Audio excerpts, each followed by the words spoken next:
嘘だろ。ピアノの前で一呼吸置き、導かれるように指で鍵盤をなぞる。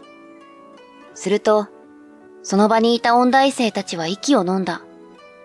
一緒に働いている同僚も何気なく立ち寄ったお客さんも、みんな俺の演奏に耳を傾けている。俺はもう怖くはなかった。自分の過去も、そして今も。俺の名前は大原歩。楽器屋で働いている。俺の担当はピアノで、試し弾きをするお客さんにそのピアノの良さを伝えるのが主な仕事だ。しかし、売れるのはお手軽価格な電子ピアノばかり。はぁ、早くこのグランドピアノに導かれる人が現れてほしい。そんなことを考えながら、俺は今日も接客する毎日だ。俺は昔からクラシックを聴くのが大好きだった。そして何より、ピアノを弾く人が大好きだった。ピアニストの指はすっとして長く、まるでバレエでも踊っているかのように指が優雅に動く。そして、ピアニストならではの凛とした佇まいも好きだ。そんな彼らがステージでピアノを弾く姿を想像するだけで胸が熱くなる。奏でる音に抱えている不安も孤独もすべてが消えてゆく。そんな気持ちにさせられるのだ。そういうわけで俺は心からピアノを愛しているってわけ。じゃあ、お疲れ。また明日。同じフロアを担当している竹林くんも大のピアノ好きで話が合う。竹林くんはどちらかといえばピアノ本体が大好き。去年の夏には超有名音楽家が実際に使用していたと言われるピアノをわざわざ海外まで聴きに行ったほどだ。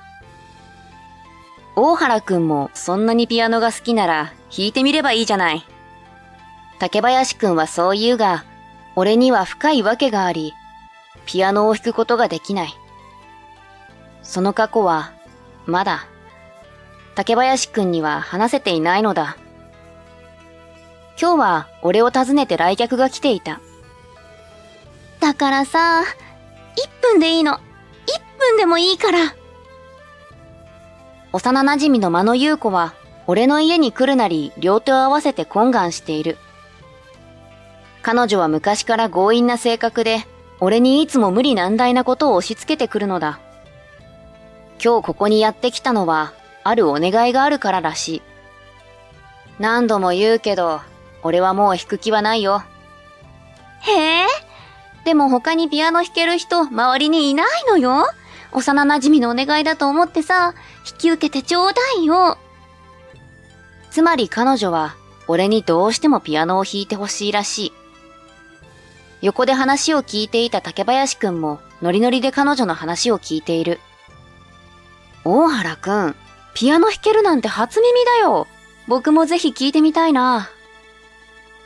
目を輝かせて言う竹林くんになぜか優子が得意げだ。そうでしょ？だって彼は実はね。優子がそう口を開いたとき、店にゾロゾロとお客さんが入ってきた。賑やかしいその声の方を見ると、それはエリート音大の制服を着た青年たちだった。彼らは店に並んだピアノを眺めながらこんなことを言う。しょぼいピアノばっかだな。おそらく彼らはどこかで演奏会をしてきた帰りだろう。楽器を背負っている子もいる。しばらく様子を見ていると、どうやら自分たちが触れている楽器とはランクが違いすぎると嘆いているようだった。エリート音大ともなれば、相当の金持ちの子しか通えないだろうから、こういった一般店にあるものでは確かに、差は歴然かもしれない。お前、弾いてみろよ。と、一人の青年が促す声が聞こえた。背中を押された青年は、あ、うん。と、歯切れの悪い様子でピアノの前に座る。そうして始まった演奏は、悪くはないが、まだ硬さが残っている。そんな印象だった。楽譜進行にまだ自信がないのだろう。一つ一つを間違えないように気を張っている。それでも、彼の演奏は俺の心を躍らせた。彼の隣で演奏する自分を少しだけ想像してしまうほどに。やっぱお前すげえじゃん。首席入学なだけあるな。演奏が終わると彼のほっとした様子が垣間見えた。かつてピアノを弾いていた俺にもわかる。親しい人間の評価こそまるで自分を丸ごと採点されているみたいでむずがゆいのだ。そんな風に見守っていた俺に気がついたのか、青年たちは不意に声をかけてくる。次、店員、ピアノ弾いてみて。おいよせって、ただの店員挑発すんなよ。ゲラゲラと笑い合う青年に、俺はため息をつく。竹林くんはというと、小声で、嫌な奴らだ、とつぶやいている。そんな俺たちの態度に苛立ったのか、青年の一人がこんなことを言い出した。おっさんさ、もし俺たちが感動するような演奏ができたら、この店で一番高いピアノ買ってやってもいいよ。と。最悪な挑発だな。と、俺はさらにため息をつく。バカバカしい。君たちから見れば、このピアノはしょぼいのかもしれないが、ピアノだって、演奏者だって、運命の相手が来るのを待ち望んでいる。ないがしろに連れて行って良いわけではないのだ。どうすんの、おっさん。にじり寄ってくる青年に俺が一歩下がっていると、そこに優子が割り込んでくる。しょうもないことするのやめなさい。なんだよおばさん。おばさんって失礼しちゃうわね。あんたたちエリートだかなんだか知らないけど、ろくな演奏家になれないわよ。すると青年たちは腹を抱えて笑った。ろくな演奏家？素人が俺たちを評価するなよ。完全に見下された雰囲気の中、それでも優子はまっすぐと彼らを見つめている。まあ、どうせおっさんの演奏を聞いたところで時間の無駄か。待てよ。歩む？気がつけば、俺はピアノの椅子に手をかけていた。ちょっと、大丈夫なの？無理することないわよ。こいつらの言うことなんて。自分でもわけがわからないほどに熱く燃えていた。そう。俺は怒っていたのだ。ピアノをバカにされたことが腹立たしく、俺は俺の指でこのピアノを救わなければならない。そんな気になっていた。このままじゃ、かわいそうじゃないか。ここにいるピアノたちが。俺は青年たちに向かって、こう告げる。さっきの話だけど、あ？俺の演奏で仮に君たちが感動したとしても、ピアノは買わなくていい。むしろ、買ってほしくない。その代わり、金輪際誰かを見下すような態度を取るな。もし君たちが本気で音楽とこれからも向き合っていくならね。俺の言葉に彼らはゲラゲラと笑い出す。何言ってんだよ。寝言は寝て言え。まあいいぜ。約束してやるよ。そんな彼らの言葉を聞くと、俺はピアノの前で息を整える。心臓の脈打つ速さは恐れを表しているのだろうか。いや、違う。もうずいぶん前になるけれど、演奏をする前は必ず今みたいに心臓がリズムを刻んでいた。そう。俺は、あの頃楽しんでいたんだ。俺はかつてピアノコンクールを総なめする神童と呼ばれていた。一般家庭に生まれた俺にとって、ピアノの才能が特筆したのは奇跡にも近い。なぜなら、コンクールの上位陣は、決まってお金持ちの子供や両親、もしくは親のどちらかがプロのピアニストなど環境が整っていたからだ。かたや俺は近所の、父の知り合いの家で軽くピアノを習っていた程度。おそらく俺がそこまでピアノの腕が上達したのは、その時の先生、滝本先生のおかげだろう。初めて滝本先生のピアノを聴いた時、俺は体中に衝撃が走った。ただ授業で使うだけのつまらないピアノをこんなにも楽しむことができるという新しい出会い。当時、ピアノなんてのは音楽の授業くらいでしか聞いたことがなかったから、様々な音楽を楽しそうに奏でる滝本先生がとても印象的だったのだ。それに、滝本先生が真っ白な髪の毛を揺らしながら弾くその姿が面白くて仕方がなかった。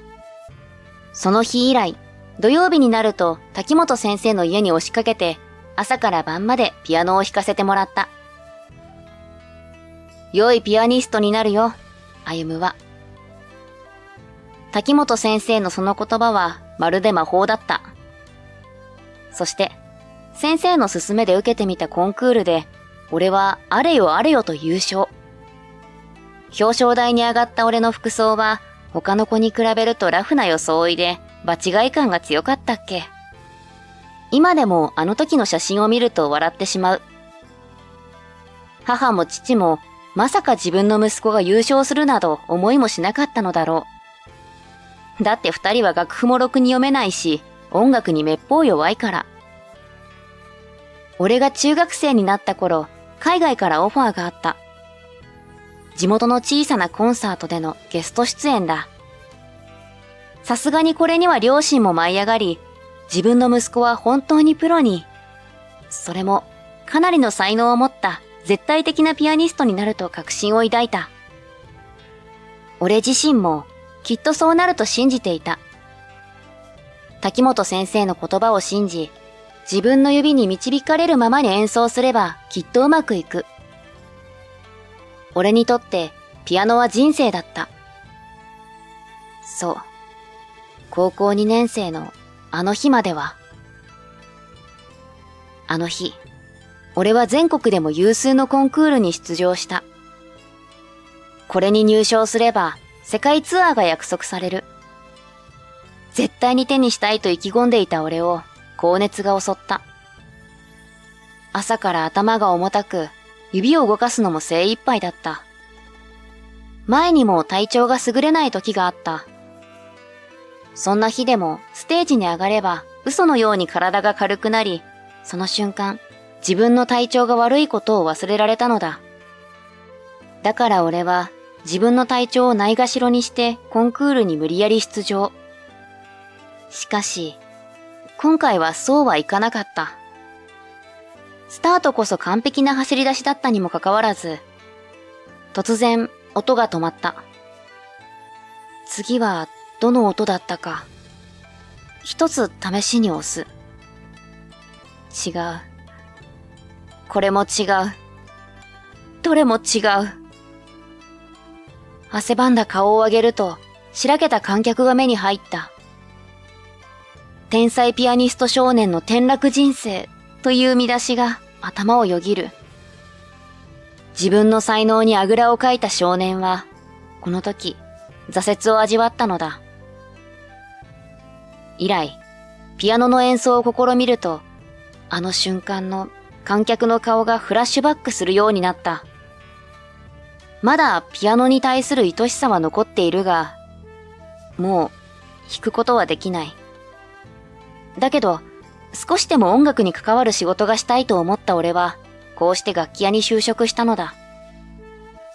そんな俺の経歴を知っている優子は、こうして時々この店を訪れるってわけだ。天才ピアニスト少年と謳われていたあなたの天職が楽器屋なわけない。未だに誰もがあなたの復活を待っているわ。私、また歩のピアノが聴ける日をずっと待ってるから。いつも断る俺に、いつも彼女はそう言い残して帰っていく。そして今、俺はピアノの前で小さく息を整えている。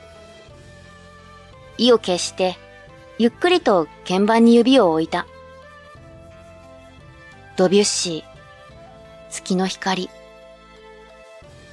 あの日、コンクールで自分が最後まで弾くことのできなかった曲だ。思うがままに音に身を委ねる。俺は今、音の旋律の中を泳いでいる。かつて夢見た安らぎ、広大な夜空は誰の手にも入らない。だけど、俺たちを包んでくれる。優しい夜。不安はすべて置いて、今は溢れる感情を思うがままに放つ。いつの間にか最後の一音になった。あの日、最後までわからなかった音はどれだったのだろう。そんなことを考えながら、俺の数十年ぶりのピアノ演奏は終わった。結局、こうして俺は再び導かれてしまったのだ。まばらに拍手が聞こえてくると、いつの間にか大きな歓声も混じった。いつの間にか店内には人が溢れており、その中には涙を流している人もいた。おっさんなんて呼んで悪かったよ。あんた、もしかしてプロの人？青年たちはすっかり態度を改めて俺にそう尋ねる。挫折した人間だ。そっか。いろいろあるんだな、人生って。そうしんみりと返した青年たちの目には涙が溢れていた。あれ、おかしいな。なんで俺、泣いているんだろう。俺がハンカチを手渡すと、青年はこう続ける。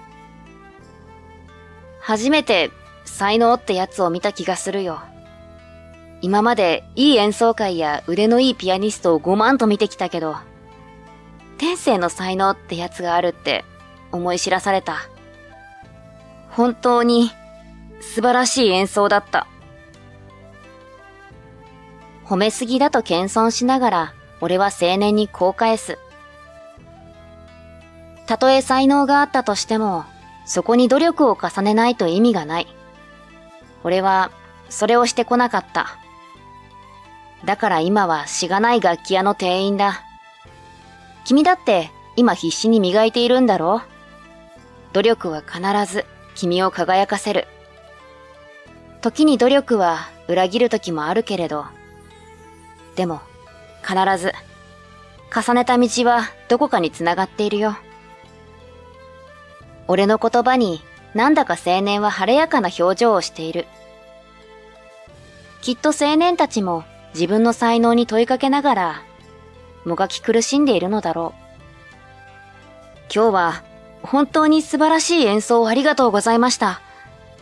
また来てもいいですか？そこにはもう先ほどの横柄な青年たちはいなかった。あれから俺は楽器屋の給料を貯めて音大生たちの前で演奏したピアノを購入した。狭い部屋の中に置くピアノはかなり迫力があり、滝本先生の家の広さを実感する。先生、俺、結局戻ってきちゃいました。一人そうつぶやいて、俺は今は亡き滝本先生のことを思い出す。かつて夢見た少年は、もう50近いおじさんになった。もう滝本先生に演奏を聴かせることはできないが、天国までこの音が届いてくれるよう祈りを込めた。挫折を味わった日、普通の人生を生きると決めた朝。両親は俺以上に胸を痛めたに違いない。父さん、母さん、ごめん。あの時逃げてしまって。もし、あの時どうにかして立ち直っていれば、俺はプロのピアニストになり、世界を巡っていたのだろうか。過去を思い返せば、違ったはずの未来が恋しくなる。それでも、このピアノさえあれば、俺は幸せに生きていける。なんだかそう思えるのだ。あゆむさん、ご飯の時間ですよ。ゆうこがそう言いながら部屋に入ってきた。実は、あの日、ピアノを弾いたとき、演奏を涙ながらに見守っていたゆうこに、俺はプロポーズしたんだ。お互いに独身で、自由気ままに生きてきた俺たち。いい年して、なんて言われそうだけど、ようやくお互い素直になれたような気がする。不器用な自分をいつもそばで見守ってくれていた彼女は、今日も俺の隣で演奏を聴いてくれている。そうだ、竹林さんから手紙が届いているわよ。今はパリにいるんですって。そう。実は人生が変わり始めたのは俺だけじゃなかった。かねてから海外に行きたいと話していた竹林くんは夢を追いかけ始めたのだ。俺、本当はピアノの調律師になりたいって思ってて、知り合いのつてで海外に行きたいと思います。そしてまた、大原くんのピアノを聴きに戻りますから。正直、楽器店に彼の笑顔がないのは寂しい。だけど、夢を追いかけ始めた竹本くんの決意を俺は心から応援したい。手紙には元気そうにピアノの前でピースをしている竹本くんの写真が同封されていた。彼が悪戦苦闘している姿を浮かべながら、俺は鍵盤に指を滑らす。もう、ご飯だって言ったのに。これじゃ、しばらく食べれないじゃない。満足したら降りてきてよね。リズムに乗りながら、優子の言葉に俺はうなずいた。時には、朝から晩まで、体に流れるメロディーをピアノに乗せることがある。何時間演奏したって疲れは感じないし、むしろ食事をとるのも惜しいと思うほどだ。そういえば、あれから俺は時々演奏の依頼を受けるようになった。介護施設やレストラン、時には結婚式場、なんてところもある。プログラムに沿って演奏する時もあれば、簡単で懐かしい曲からクラシックまでリクエストを聞き、即興で演奏することも。俺がピアノを弾き終わった後の惜しみない拍手と笑顔。それを目の当たりにすると、心からこう思うのだ。間違いなく、俺はこの人生でよかった、と。世の中には、もっとたくさんの観客に囲まれ、スポットライトを浴びるピアニストもいる。だけど、これが俺のピアニストとしての人生だ。両手に抱えきれないほどの幸せがあふれる毎日。ささやかな日常に彩りを与えてくれるピアノと、これからも音楽を奏でるであろう。命が尽きる、その時まで。大原さん、アンコール、もう一曲お願い。ああ、いいよ。そして俺は椅子に座り直し、ゆっくりと鍵盤に指を滑らせるのだった。